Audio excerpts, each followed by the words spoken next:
K-Channel News with Comedy Affairs. Panig sa katotohanan, panig sa pagsulong ng kalokohan.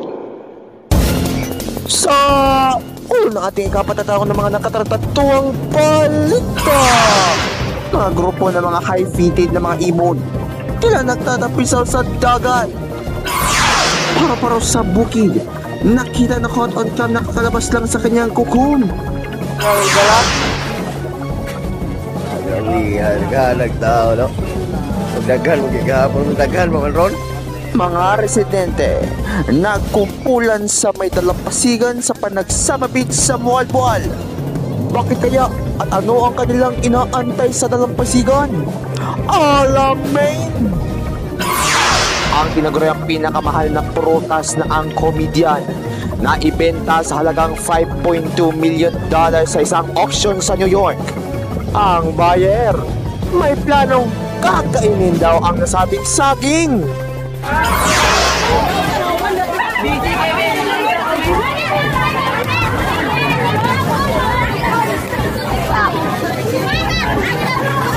Mga madrama na kaganapan sa kada booth sa intramurals at ang mga pagkain na pinapakita sa UN ating titingnan. Sa Celebrity Patrol, content creator na si Isnir na nagtitribun na caught on cam. Sa share mo lang, mga ale sa labas ng isang bahay, tila nagsasayaw. Ang kanilang pagsasayaw, nakuna ng aming team. Number 6,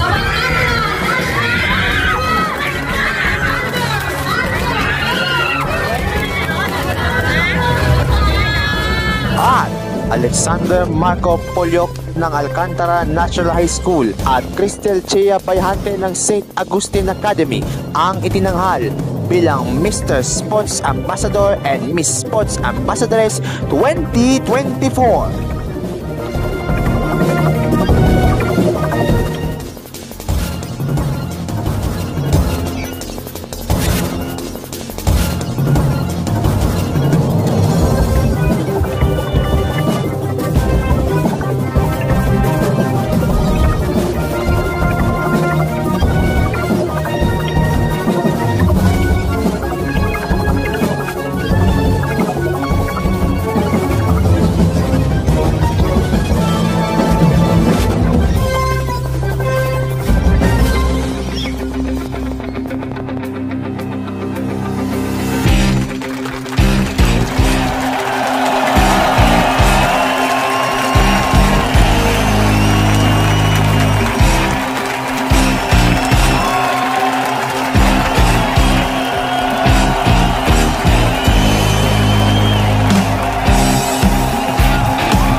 Magandang umaga, tanghali, hapon o gabi o magdamag sa inyong lahat. Ako po si Antonio Fuentes.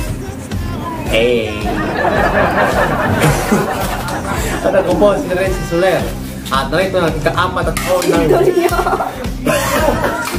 ika-4 na taon ng pagbabalita. Ngayong ika-30 ng Nobyembre, taon 2024. Mga grupo ng mga high-footed like na mga ibon, tila nagtatampisaw sa dagat. Makikita naman ninyo sa mga ilang mga grupo ng mga high-footed leg ng mga ibon tila nagpipiknik sa gitna ng malawakan tinatawag sa Visayan term na hunasan, na kung saan ay malawakang pagbaba ng tubig dagat o low tide. Paro-paro sa bukid. Yes. Paro-paro, langgam. Adi bird. Si G.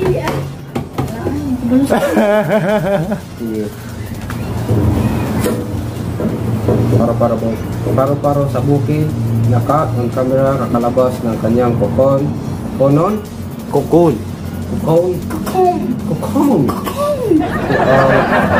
Ito ang unang pagkataon na mukha ng news team na saksihan ang paglabas ng paru-paro sa bukid. Nakita naman sa mukhang larawan ito, nakita pa ang mismong cocoon kung saan siya na-transform into butterfly.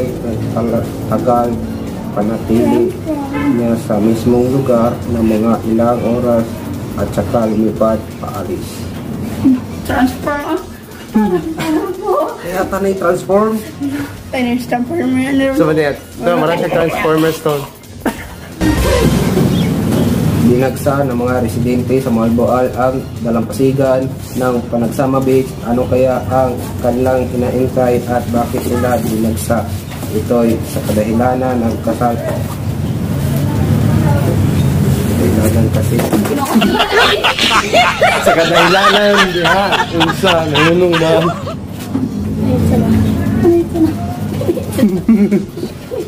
Kadahilanan nagbabakasakali kasi ang mga residente ng nasabing lugar.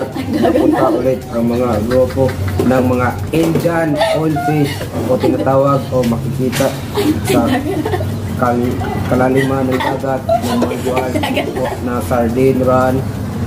Natandaan noong Septembre ay nagdagsa ang mga kumpol na mga isdang dalampasigan ng Panagsama kung saan ito ay nagdalasan. Nangyari tuwing Germans, hindi maipaliwanag kung bakit ito nangyari o anong dahilan kung bakit nangyari ang national phenomena na ito. Naibenta ang minsay kontrobersyal na artwork ni Mauricio Catala na comedian na kung saan na ang tinatampok dito isang saging na nakatikit na naibenta sa isang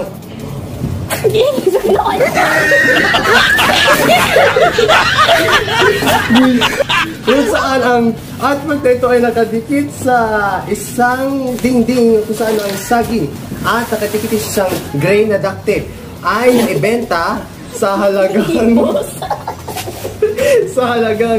$5.2 million sa isang auction sa New York. Ayon sa isang pahayag mula sa Sotheby's, ang artwork na unang pinakita na art-based na show sa Miami Beach noong 2019 ay nagdulot ng kontrobersya at nagtaas ng mga katanungan at mga kritisismo na kung dapat ba itong ituring na isang artwork. Ang bumili, ang Chinese-born crypto founder na si Justin Sun.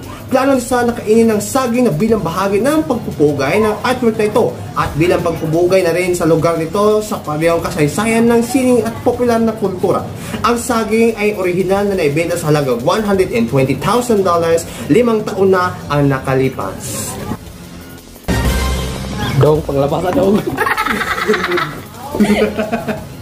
Sabi, sinila ko daw. Kapapasok ng balita na kinain na ni Justin Sun, na founder ng crypto, na bumili ng isang comedian na kung saan ay kinain na ito sa live public viewing sa New York, no? Ayon po sa dito makikita niyo po sa isang video na sa isang auction na live audience na kung saan kinain na mismo ang nangmili ng comedian na crypto ng saging. Ayon naman sa founder ay at taste good. Masarap daw ang pure na saging. At ayon naman dito sa ilang mga tao ay marami pa rin ang mga kritisismo tungkol sa nasabing artwork. Aray, paglabaso. Susunod! Mga kaganapan sa mga booth sa intramurals at mga pinapakitang pagkain sa United Nations Day. Ating tingnan, Isner na nagtitribul na caught on cam. Mga ay na nagsasasaw na Kunan at Alexander Marco Polo ng Alcantara National High School at Christian Siapay Hunting ng St. Agustin Academy tinanghal bilang Mr. and Miss Sports Ambassador and Ambassadors 2024. Yan ang ilang mga balita sa paborit lang yan ng Save Patrol 4 Years Strong. Lapag-lapag ano? Ito, pangapapa.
ang ilan sa kanila kulang sa vitamin D.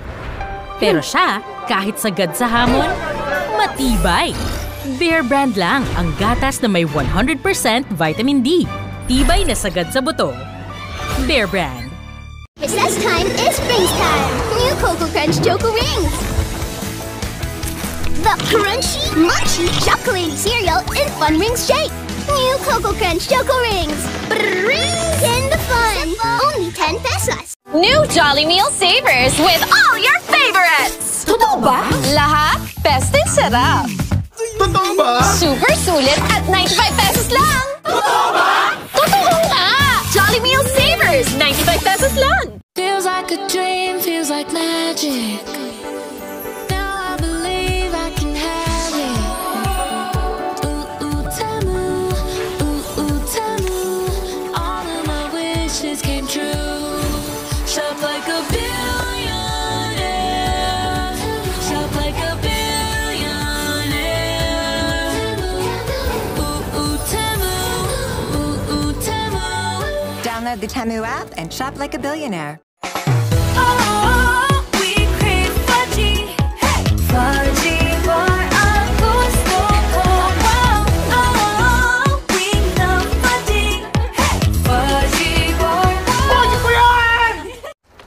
One Cadbury, please.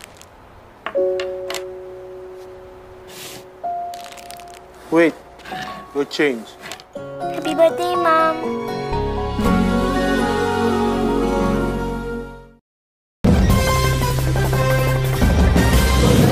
Kagaya noong huling taon, maaksya pa rin ang ganap ng blind date boat na ngayon mayroon wedding boat. Ano kaya ang kaganapan sa bawat boat sa Intramurals at ano ang mga tampok na mga pagkain mula sa iba't ibang bansa na United Nations Day? Narito ang report. Iba't iba naman ang mga kaganapan sa iba't ibang booth sa intramural sa ANHS. Kagaya pa rin noong nakarang taon, ang blind date booth pa rin ang dinagsa ng mga estudyante na may twist, na mayroon ng wedding booth na matatagpuan pa rin sa kapareha pa ring room. Kagaya pa rin ng mga kaganapan ng huli kong binalita ay mayroon pa rin mga kabarkada talaga nila na ayaw talaga sa booth pero sa pilitan pa rin nila. Narito ang ilan sa mga eksena.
Mayroon namang iba't ibang uri ng mga photo booths na nangyari sa intramurals. Sa photo booth ay maaari ka makakuha ng up to 4 photos each. Kung saan ay maaari ka makakuha ng mga props, kung saan ay makakakuha ka ng mga pictures sa photo booth. Sa photos naman, mai-release lang yan sa mismong ANHS Facebook page.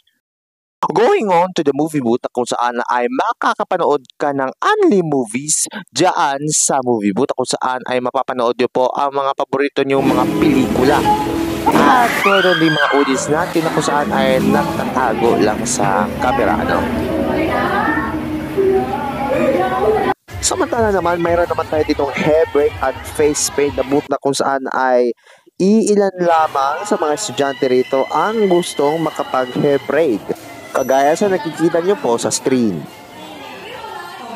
Katabi lamang ng hair braid booth ay mayroong karaoke booth na kung saan ay sa loob nito ay maaari kang pumili sa kung anong kanta ang gusto mong kakantahin. Sa booth na nito ay marami rin nag-aantay ng mga estudyante na kakanta sa karaoke booth.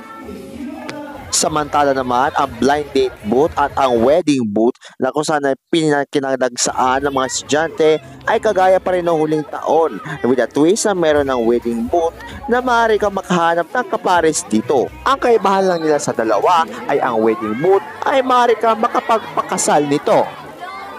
Sa katunayan, sa marriage booth na ito ay ako pa ang nagiging pare sa videong ito. Na kahit halos wala akong experience sa ganyang style na pagkapare ay pinatuloy ko pa rin at dinitso ko na lang sa kanilang pagiging I do. Na siya namang kinatiligan ng kanilang mga kabarkada nito. Yes, I do! Yes, I do!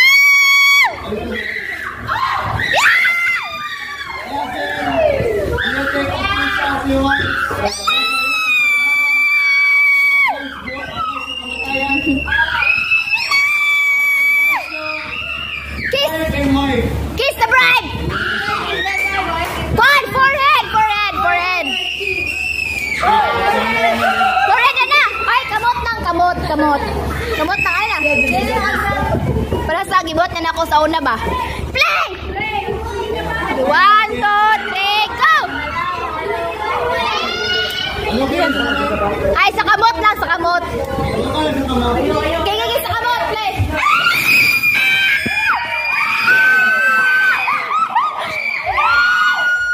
Unfortunately, ang jail booth ay hindi nagamit dahil na rin sa mga candidates na paghahanda sa kanilang program sa Search for Mr. and Miss Intramurals 2024 na siya namang ginanap noong gabing yon.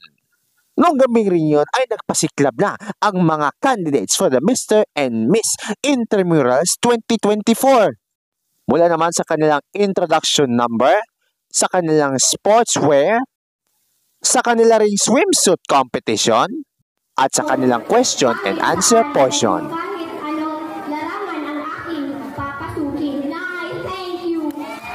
Sa buong program ng Mr. and Miss Intramurals mula sa grade 9, ang nakanalo sa Miss Intramurals at ang Mr. Intramurals ay ang grade 10. Wala talaga akong record to be honest nito.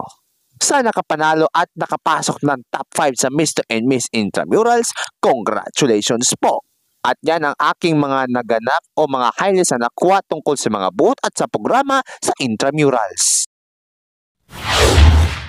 Magdadalawang linggo ang nakaraan mula nang naganap ang Intramurals ay meron namang ulit na event na naganap sa paaralan. At yun ay ang United Nations Day. Kung saan ang isa sa mga event ay ang pakitaan ng mga pagkain o mga putahe mula sa iba't ibang bansa o sa iba't ibang kontinente sa bahagi ng mundo, mapahapon, Europa o kaya Pinoy. Samot-sari yung mga pagkain o mga putahe mula sa iba't ibang bansa ang pinapakita sa United Nations Day. Hindi lang basta pagkain ang pinapakita nila dito, kundi ang magkaiba't ibang mga kung paano nila paggawa ng stall.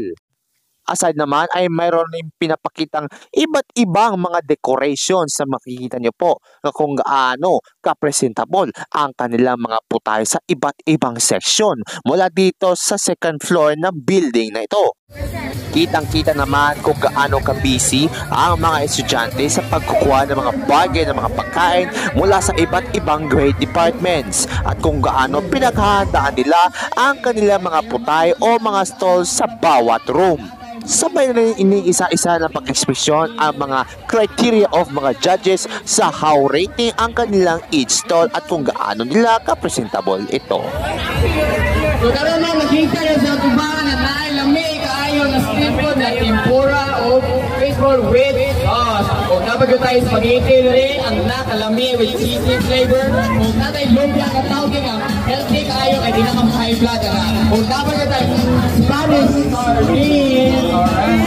Dapat mga prutas na kung iwas mo na gawin po juice of lemon. Sprinkles here. Coco juice. Dapat po kayo ng dadalala na.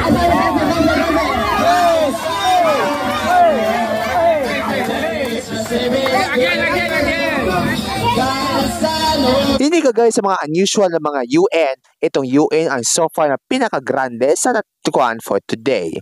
And therefore, napaka-successful ang United Nations Day sa ANHS.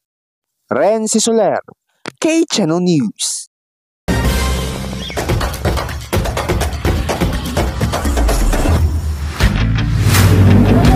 Nagkaroon ng boxing match na isang laban sa heavyweight boxing na ginanap noong 15 ng Nobyembre sa AT&T Stadium sa Arlington, Texas. Nagwagi doon si Jake Paul labang sa kay boxing legend na si Mike Tyson via unanimous decision.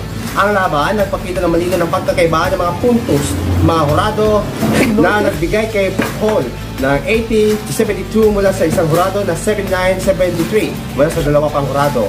Ang laban na naganap sa tahanan ng NFL's Dallas Cowboys at nagpakita ng mas konting aksyon kaysa sa inaasahan. Bagamat sa unang dalawang rounds ay nagpakita ng lakas at suntok si Tyson, hindi na siya nagpakita na masyadong pag-atake sa natitirang bahagi ng laban. Sa kabilang banda, si Paul ay naging mas agresibo ngunit hindi gaanong epektibo sa kanyang mga suntok. Resulta sa ilang mga ligaw ng pag-swing at pagpalya. Sa kabila ng resulta, nagpahayag si Tyson na masaya siya sa kanyang pagganap at hindi nakangal sa ilang pagpasya sa mundo. Ang laban ay nagkaroon ng gate na halos $18 million na nagtatakda ng bagong record para sa ilang mga combat sports sa Texas. Ito rin ang unang live na combat sports event na Netflix na nagkaroon ng mga problema at pagpalabas sa laban sa kanilang streaming platforms.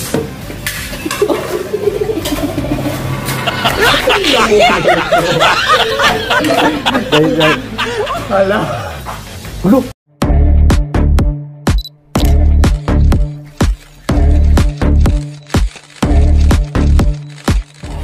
Content creator na si Eisner na-caught on camera na nagtitribol na nakita na yung naman sa Instagram story mula sa kay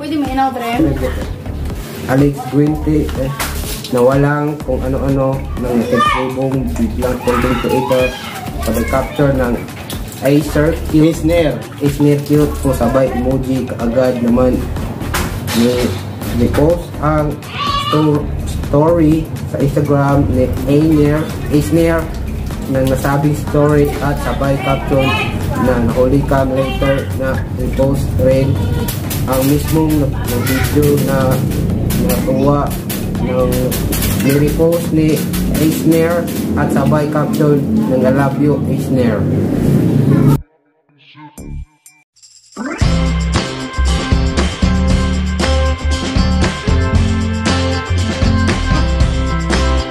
Kakailanman napunta kami at aming team doon sa bukiran ng Barili kung saan doon kami nag-celebrate sa araw ng mga patay kasabay paroon ang nakuha namin sa mga Eli kung saan nagsasayaw ng classic odol song yung Parag Waltz Paronon panoorin nyo ang full video.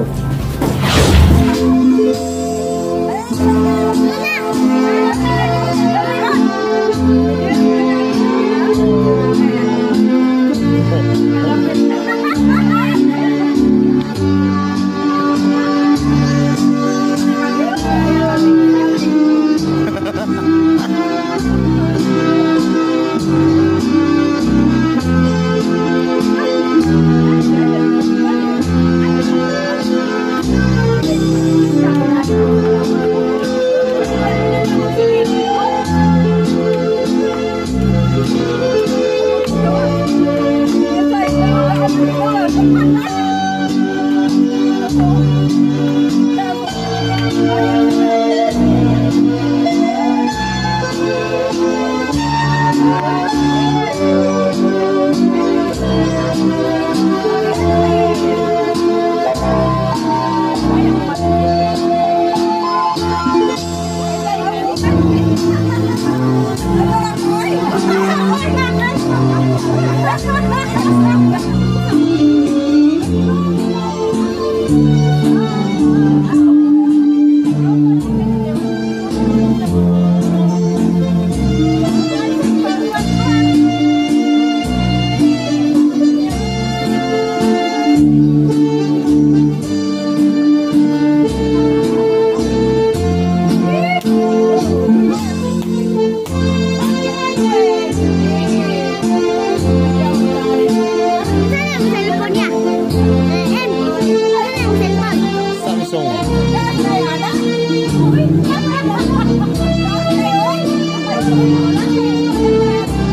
Sa huling balita, tinanghal sina Alexander Marcopola ng Alcantara National High School at Crystal Chia Behante ng St. Augustine Academy bilang Mr. and Miss Sports Ambassador and Ambassadress 2024. Nakipaglaban ng dalawa mula sa iba't ibang paaralan at kandidato at kandidata mula sa Kabadyangan Integrated School, St. Augustine Academy at Alcantara National High School.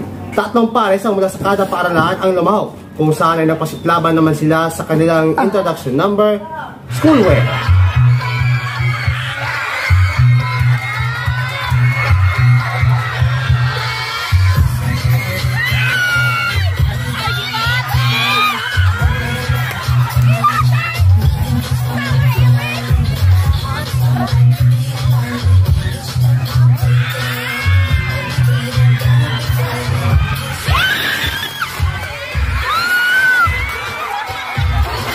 Sportswear.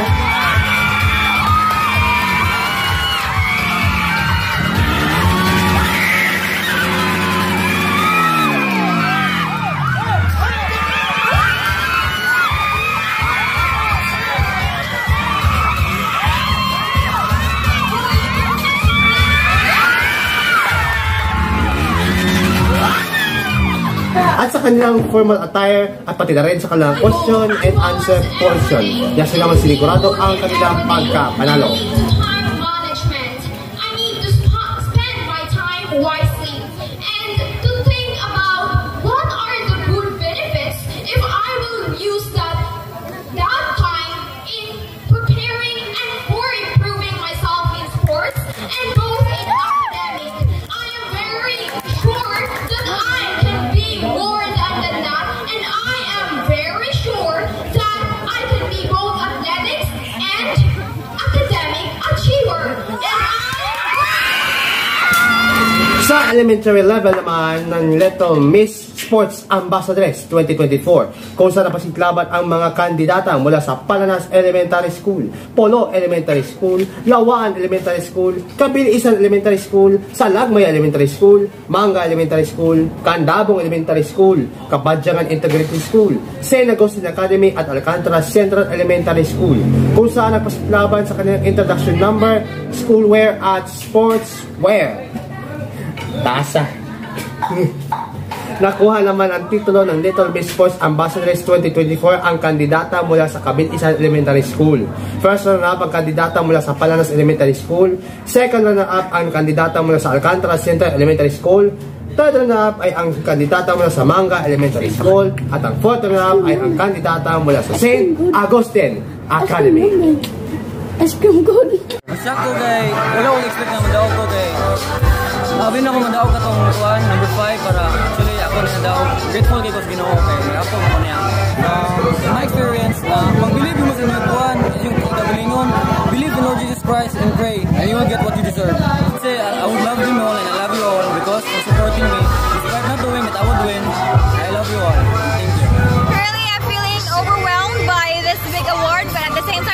euphoric because I think I gave justice to the name of the school, St. Augustine Academy. It is a very big honor since representing the school means it is a very big responsibility, and I'm very proud to represent the school. I want to say thank you for everyone who supported me, even if this is my first inter-school pageant. I am very overwhelmed by the support, and I just love you guys so much. Thank you.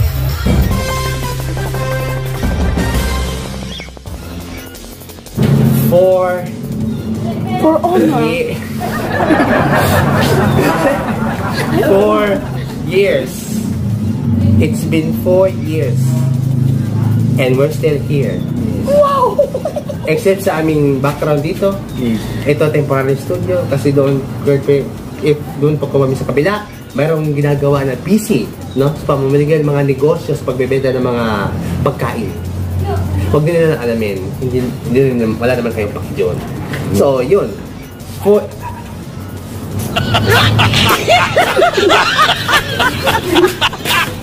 Kalaidan nyo, eh. No one asks. And then, thank you for listening. Sweldo ni Mar. 20, 50, 75. Oh. Gitagaan naman titagtaas gikan sa atong direktor. Oh. 75 centavos ta. 75 centavos.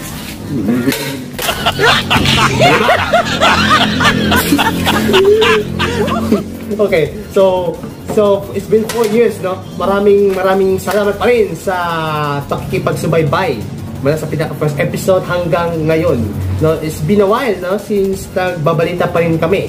Maraming salamat sa ating mga caterer staffs, mga viewers, mga subscribers natin dyan. Kay Antonio, maglalabas sana siya ngayon.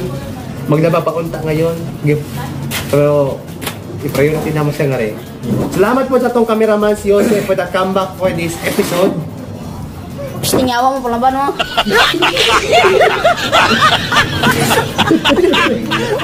So, once again, thank you kay Joseph, no? Kay paling sinuduan pa na po siyang crackling si Guman, ane? So,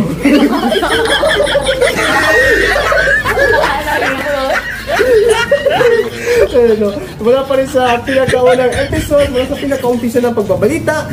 Andito pa rin kami nagpapatawa sa inyo at nagbabahagi ng mga katotohanan ng pagbabalita sa inyo saan man panig ng mundo.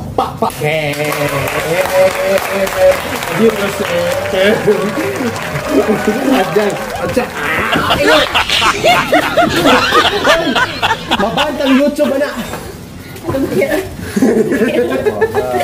At dyan nagtatapos ang mga nakatarantadumang balita ngayon ikatatungpo ng Nobyembre taon na 2024.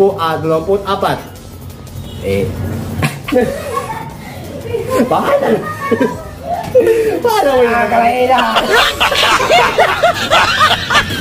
Shout out po dahil sa sidingan po dato nga gatanaw na karon. So special shout out to Kweng Kweng and the Siya family. Yun lang po. Sumpay naman ninyo ton.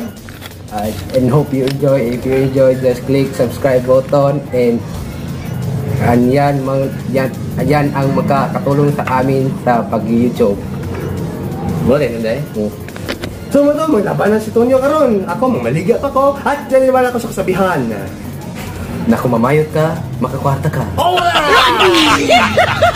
At ito naman sa mga nakatulong mga balita. Happy for your anniversary. Baka ng umaga, gabi sa inyo lahat.